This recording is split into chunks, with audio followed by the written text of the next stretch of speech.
안녕하세요, 여러분. 오늘은 여행업에 대해서 알아보겠습니다. 여행업은 여러분들이 더 많이 아실 수 있을 것 같습니다. 아마 새내기 같은 경우에는 고3 때 죽으라고 공부한다고, 그죠? 여행을 많이 못 다니셨죠? 그리고 이제 좀 다닐 여행을 가볼까 했더니 코로나 때문에 집에 집에서 먹고 자고 하다 보니까 확 찐자가 되어버린 거죠.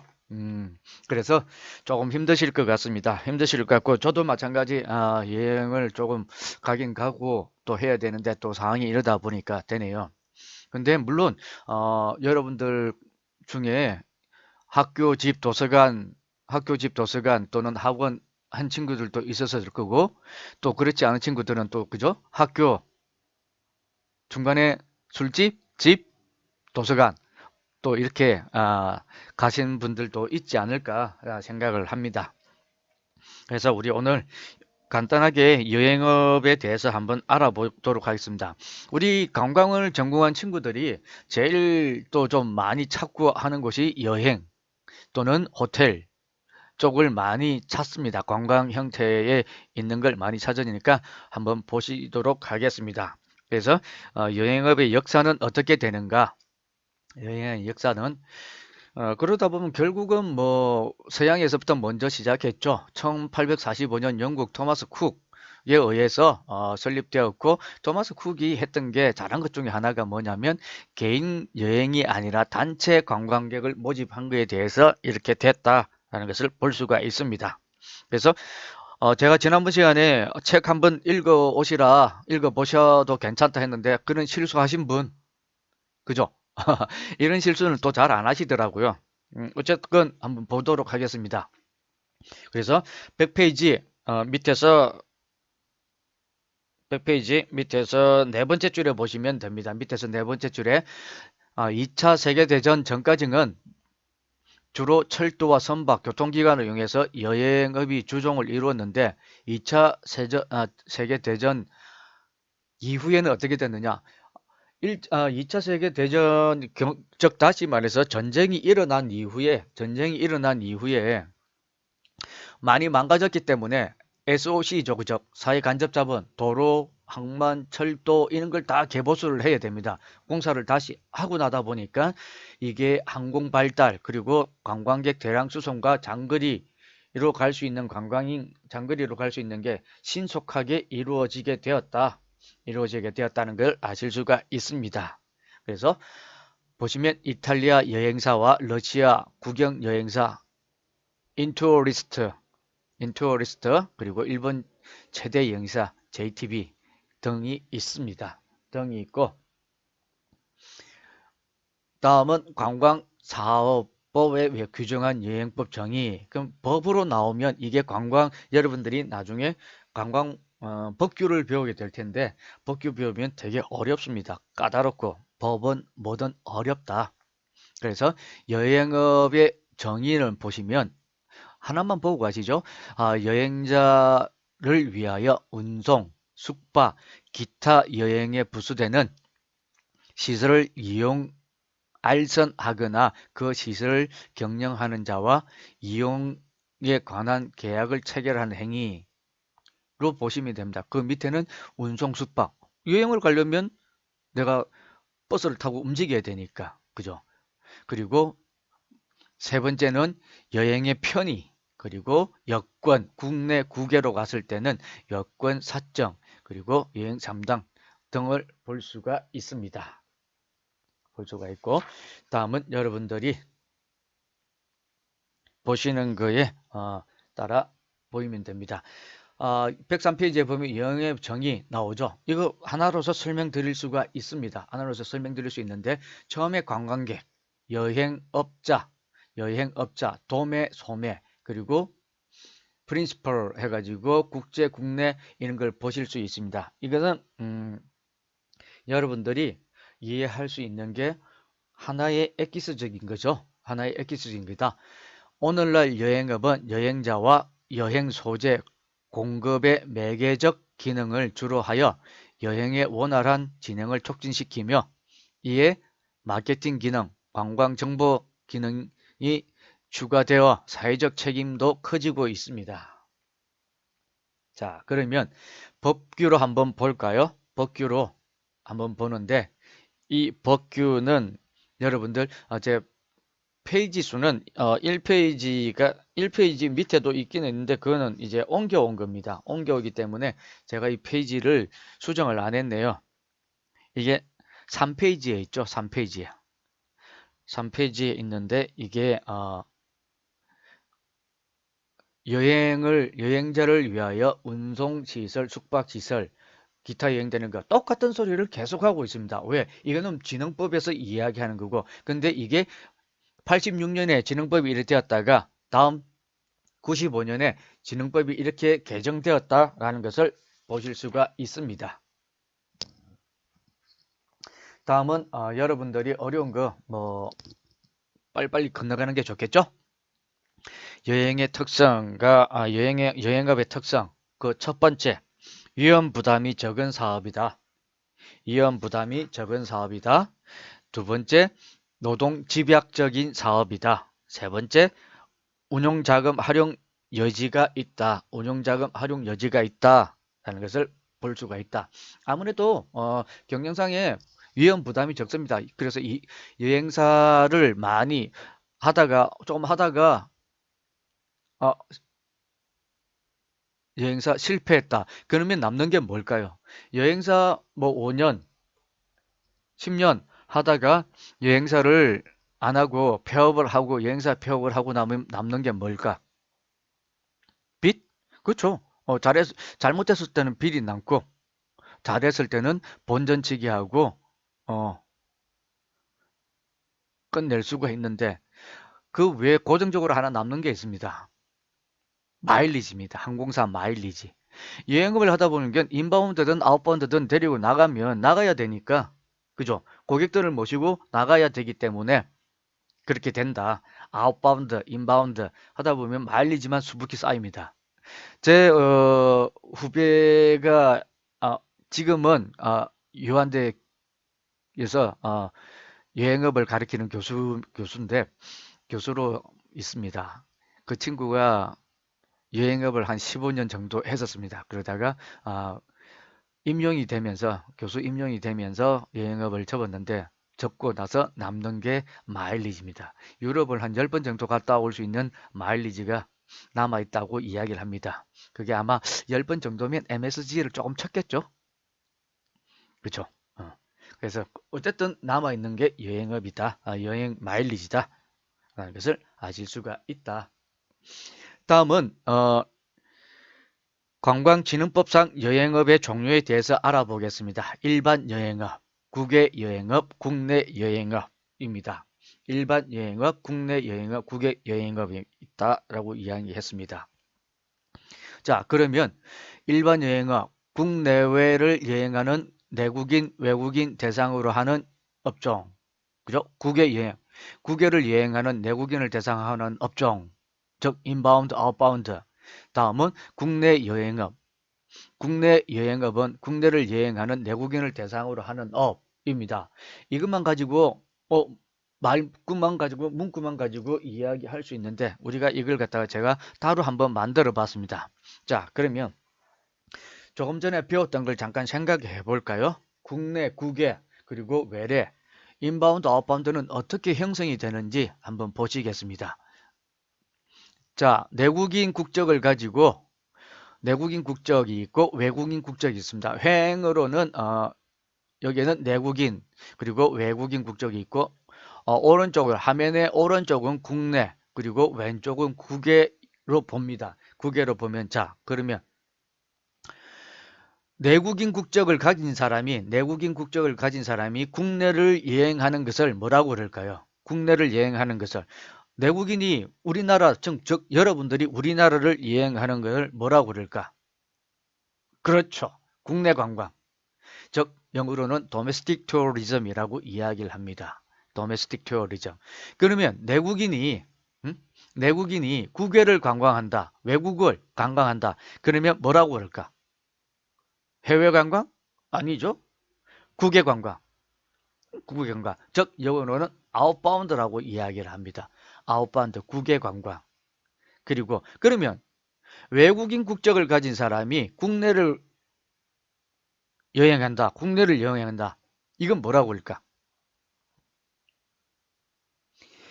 외래 관광이라고 합니다. 인바운드. 외래 관광이라고 합니다. 외래 관광. 자, 그러면 외국인 국적을 가진 사람이 국외를 여행을 한다. 그럼 이걸 뭐라고 그럴까요? 짜잔! 해외 관광, 즉 오버시 투어리즘이라고 이야기합니다. 그래서 여러분들이 이 용어들을 잘 알고 이해를 하면서 쓰셔야 된다. 그래서 내국인이 국내를 관광할 땐 도메스틱 국내 관광이라고 이야기하고 도메스틱 국내 관광이라고 이야기하고 내국인이 여러분들이 해외 간다, 외국을 나간다. 그러면 아웃바운드 국외 관광이라고 이야기를 합니다. 그리고 외국인 국적을 가진 사람이 우리나라로 들어온다. 그러면 외래 관광, 인바운드 투어리즘이라고 그러고 다음 외국인 국적을 가진 사람이 국외를 간다. 그러면 해외 관광, 즉 overseas tourism라고 이야기를 합니다. 이해되셨습니까? 예. 자, 그다음 이제는 조금 빨리 나가도 상관이 없을 것 같습니다. 여행앱 등록 관청 절차 기준에 대해서 이야기를 하고 있습니다. 그것은 특별자치도지사, 시장 군수에게 이야기해야 되는 것으로 여러분들이 교재를 보시면 되고 대부분 특별자치단체 여행업 등록 절차도 그렇게 이루어지고 있다. 그리고 국내 여행업을 하려고 하는 사람들 여러분들이 교재를 보시면 되실 것 같습니다. 이거는 그렇게 크게 중요하지 않을 것으로 판단된다. 다음에 여러분들이 한번 좀 봐두셔야 될 게 뭐냐면 106페이지에 있는 전체를 다 띄워놓고 하는 게 좋겠죠?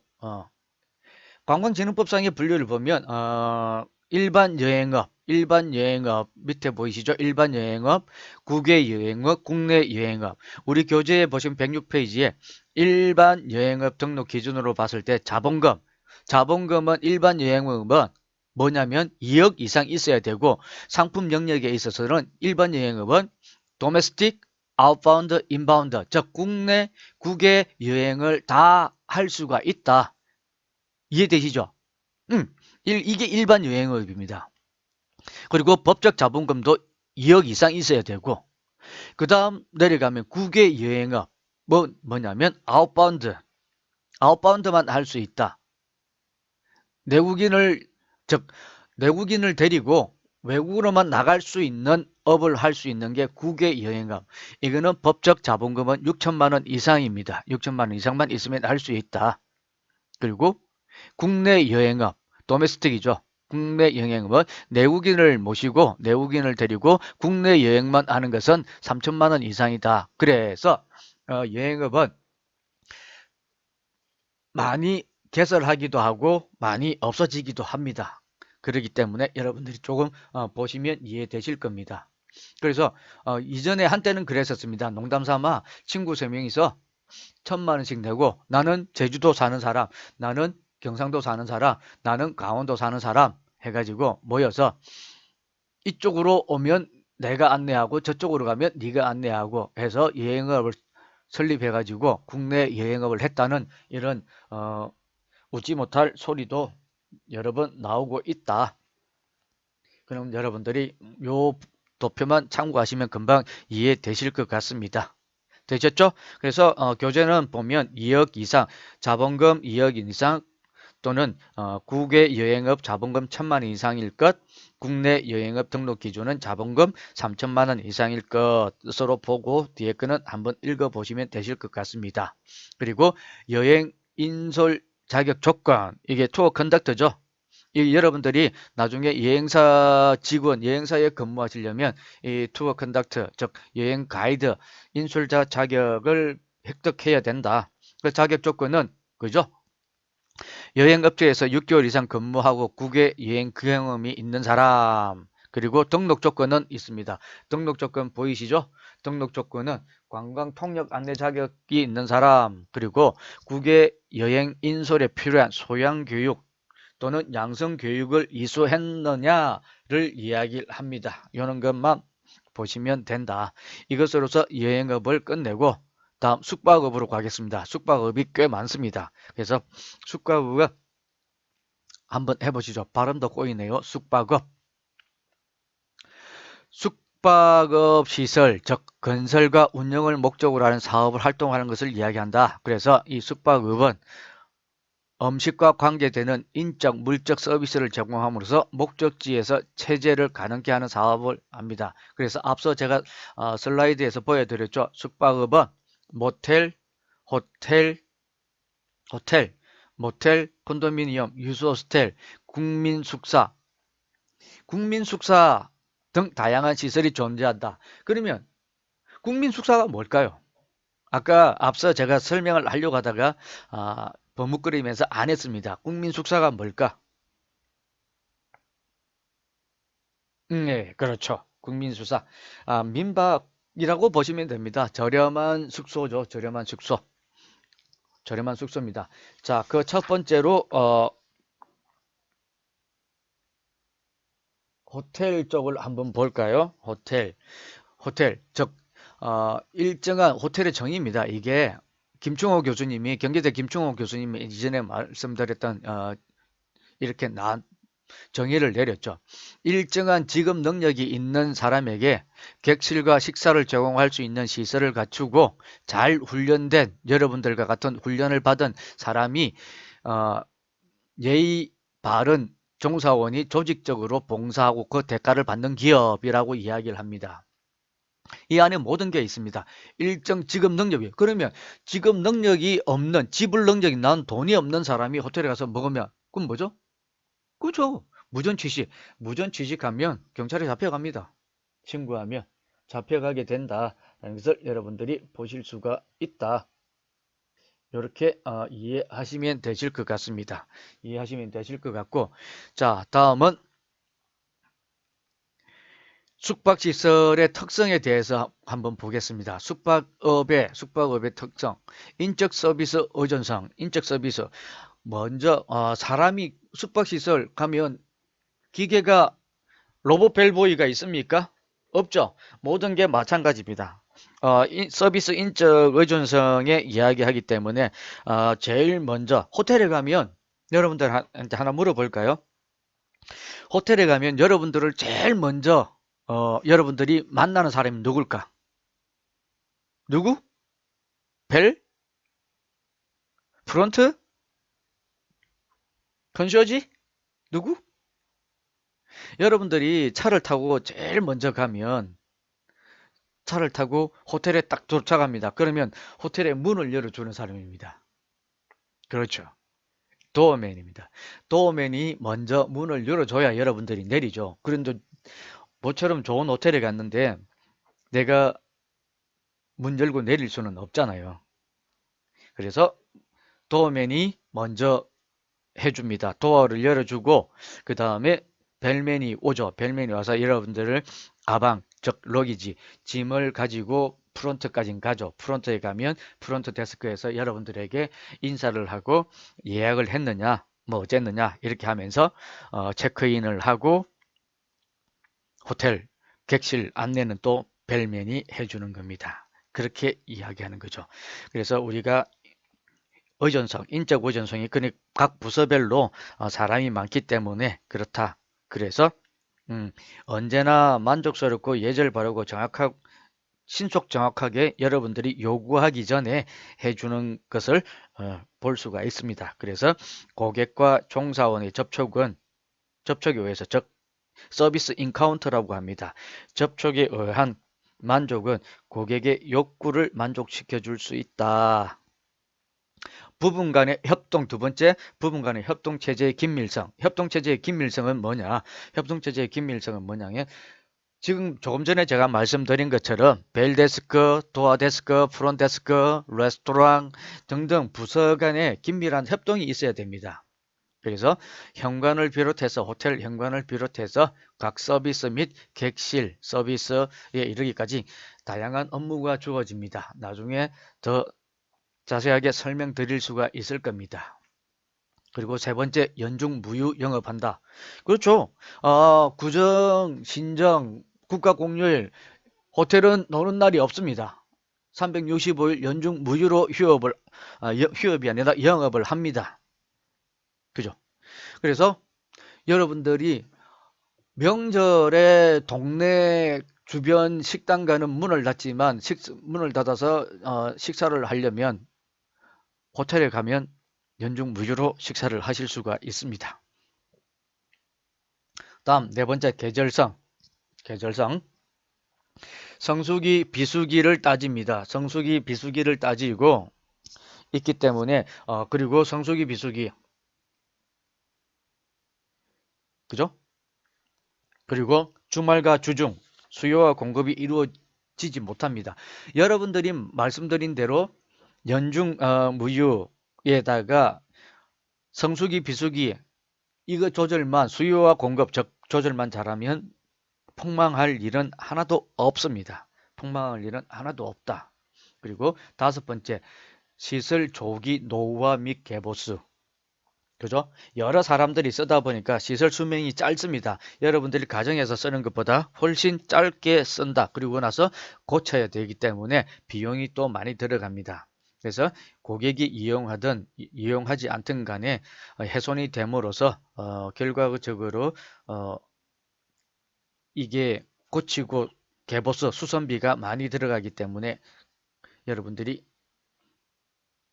편리하게 쓸 수 있게끔 말한다. 그래서 이걸 호텔에서 시설 조기 노후화 및 개보수 하는 곳을 시설부라고 합니다. 그래서 시설부는 여러 부서로 나누어진다. 잠깐만 더 들어갈게요. 그래서 우리가 전기, 수도, 벽, 외벽, 바닥공사, 벽지, 그죠?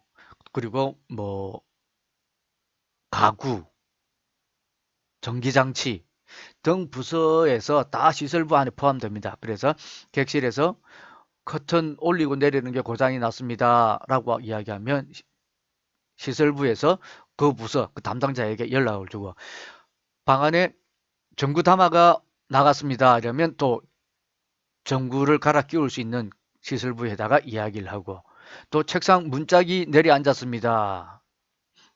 책상 안에 객실 안에 있는 냉장고가 고장이 났습니다. 또 TV가 고장이 났습니다. 라고 이야기하면 그 각 부분 부서에 이야기를 해서 그 사람들이 다 고쳐주죠. 그래서 꽤 많습니다. 자, 다음은 공공장소 유지. 여섯 번째 공공장소. 공공장소라고 하는 것은 퍼블릭 에리어를 이야기를 합니다. 그래서 여러분들이 흔히 잘 아는 호텔의 퍼블릭 에리어는 어디? 그렇죠. 로비죠. 로비입니다.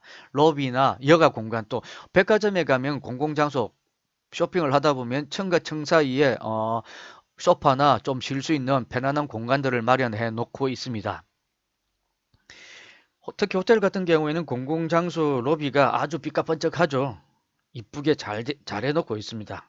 그리고 여기에서 또 개인적으로 쉴 수 있는 공간도 있고 단지 여러 사람들이 쉴 수 있는 공간 이런 공간들을 만들어 놓고 있습니다. 그래서 이 공공장소가 있기 때문에 또 이런 공공장소를 청결 관리 유지해야 되는 사람들도 있고 그렇다는 거죠.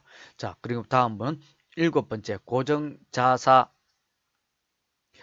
바다 자사 그죠? 오타죠? 고정자산이겠죠? 고정자산 즉 다시 말해서 호텔 기업은 하나의 건물과 그 자체가 상품이 시설 건물 자체가 상품이기 때문에 고전자산의 점유율은 80%나 90% 정도 됩니다. 그래서 상품이 점점 고급화되어 가고 건축비가 상승되고 처음에 들어가는 인테리어에 꽤 많이 들어가는 거죠. 그리고 내외부 장식, 기계 설비, 기구, 비품비가 상당히 많이 차지합니다. 그래서 호텔은 고정자산 처음에 초기 투자본이 꽤 많이 들어갑니다. 꽤 많이 들어가 가지고 이렇기 때문에 인건비와 고정 초기 투자본이 많기 때문에 초에 많이 뽑아야 된다는 것을 알 수가 있다. 그리고 여덟 번째 비저장성과 비전매 상품 이거는 그죠? 호텔 제품은 저장이 곤란합니다. 그리고 뭐 오늘 객실 6개, 10개 팔고 나머지는 놔뒀다가 내일 팔면 되지. 팔 수 있을까요? 못 팝니다. 오늘이면 오늘로서 끝납니다. 그래서 그날 생산된 객실 상품은 그날 소비되어야 되고 당일 팔지 못하는 것은 자정이 12시가 지나면 소멸되고 맙니다. 소멸되고 말기 때문에 그래서 대부분 11시, 12시쯤 되면 좀 저렴하게 또 팔기도 합니다. 저렴하게 팔기도 하고 아울러 새벽에 들어가면 더 안 되죠. 새벽에 들어가면 안 되는데 10시, 11시에 들어가면 그날 호텔 방 같은 경우에는 좀 저렴하게 패키지로서 싸게 잘 수가 있습니다. 마찬가지 이건 호텔뿐만 아니라 항공사도 그러죠. 간혹 여러분들이 뭐 땡처리를 한다, 뭘 한다 라고 했을 때 제주도 항공 뭐 2만 원짜리, 5만 원짜리 나오는 게 그게 새벽에 사람들이 많이 없을 경우에 올리죠. 그러면 이게 며칠 지나면 끝이기 때문에 더 이상 팔리지가 않을 것 같다라는 생각이 들면 이렇게 땡처리 상품으로 올립니다. 올리기 때문에 여러분들이 이렇게 보실 수가 있을 겁니다. 다음은 앞서 설명했던 호텔 관광 숙박업 현황에 대해서 설명을 드리겠습니다. 숙박업 현황은 여러분들이 이미 앞에서 한번 제가 설명을 했었습니다. 관광 호텔업, 특1급 호텔, 호텔업은 있습니다. 서울 시내 특1급 호텔, 그죠? 힐튼, 진라, 롯데, 하얏트, 워커힐, 인터컨티넨탈, 르네상스, 그죠? JW 메리엇 등 많이 있습니다. 그리고 뭐 콘라드 호텔, 콘라드 힐튼 호텔, 그리고 광화문에 있는 호텔이 있는데 갑자기 지금 이름이 생각이 안 나네요. 네, 나중에 생각나면 말씀드리겠습니다. 이렇게 있다. 그리고 호텔업에 보시면 관광객의 숙박에 적합한 시설을 갖추고 이용하게 하는 업이라고 이야기합니다. 그죠? 두 번째, 수상관광 호텔업. 수상관광 호텔업. 수상의 구조물 또는 선박을 고정하거나 메어놓고 관광객 숙박에 적합한 시설을 갖추고 이용하는 업입니다. 그죠? 그 다음 세 번째, 한국전통 호텔업. 한국전통 호텔업. 한국전통 호텔업이 있습니다. 이것은 뭐냐면 한국 전통의 건축물을 관광객 숙박에 적합한 시설을 갖추고 있어야 된다. 관광객 숙박에 적합한 시설을 갖추고 부대 시설과 함께 이용하는 업 이야기를 합니다. 이게 우리 제주, 경주에 많이 있습니다. 그리고 인사동에도 있죠. 가족 호텔업, 그죠? 가족 호텔, 가족 단위 숙박을 적합하도록 하고 역시 마찬가지 치사 도구를 갖추고 있어야 된다. 호텔은 치사 도구가 없습니다. 그죠? 이 가족 호텔업은 치사 도구가 있어야 된다. 그 다음 호스텔업. 호스텔업은 뭐냐면 숙박 시설에 적합한 시설로서 샤워장, 취사장, 내 외국인 관광 문화 정보를 갖추고 다시 말해서 이거는 뭐냐? 앞에 그 브로셔만 비치를 해두면 된다. 브로셔만 비치해두면 된다. 다음 소형 호텔업. 소형 호텔업은 작은 소요 규모로 숙박에 딸린 음식, 휴양, 아침 브렉퍼스트를 제공해야 되는 거죠. 즉 관광객 시설업을 이용하게 됩니다. 이렇게 이야기를 한다. 그리고 일곱 번째는 제가 쓰지는 않았는데 차후에 부강을 하겠습니다. 의료관광 호텔업은 뭐냐면 의료관광은 아마 여러분들이 아실 겁니다. 숙박시설 그리고 치사도구 갖추고 음식, 운동, 휴양 등을 관광객에게 이용하게 하는데 뭐냐면 아파서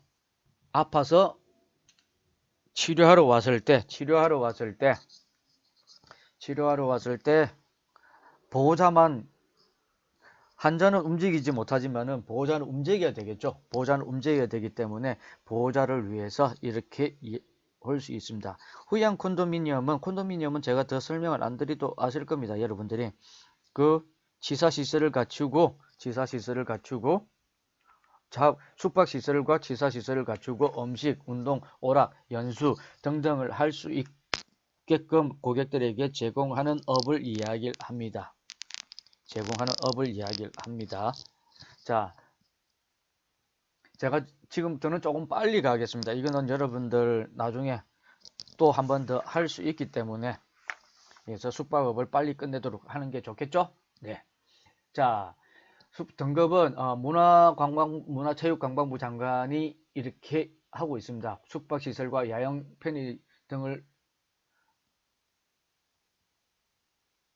야영시설, 서비스 수준 등 숙박시설을 갖추고 하는 조건을 이야기한다. 그리고 등급 결정.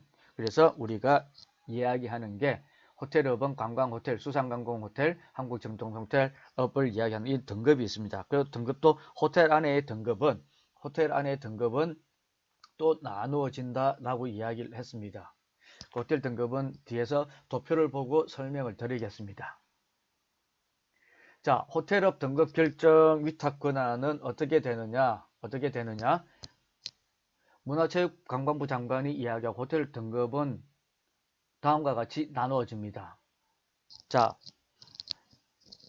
등급 신청과 결정은 이렇게 나누어진다. 116페이지에 보시면 이렇게 나누어지죠. 호텔 등급은 뭐냐면 5성급, 별 5개짜리. 지금은 무궁화로 바뀌었죠. 무궁화에서 별로 바뀌었습니다. 이전에는 무궁화였고, 자, 하나를 볼까요? 하나. 등급평가. 하나는 식당이 하나 있고, 식당 하나.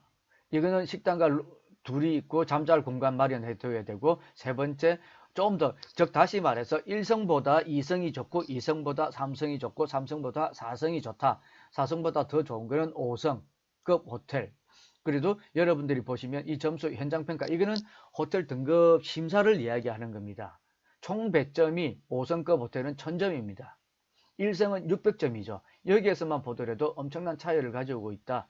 그래서 현장평가, 암행불시평가 다 해서 1000점 만점에 700점 이상이 되어야 이걸 유지할 수 있고, 등급별 기준을 보면 평가 점수가 총 100점의 90% 이상 돼야 된다는 거죠. 그래서 우리가 호텔 등급 절차는 이렇게 나누어지고 있다는 것을 볼 수가 있겠습니다. 다음은 외식 사업에 대해서 설명드리도록 하겠습니다. 물론 쉬었다가 할 겁니다. 잠깐 쉬었다가 하도록 하겠습니다.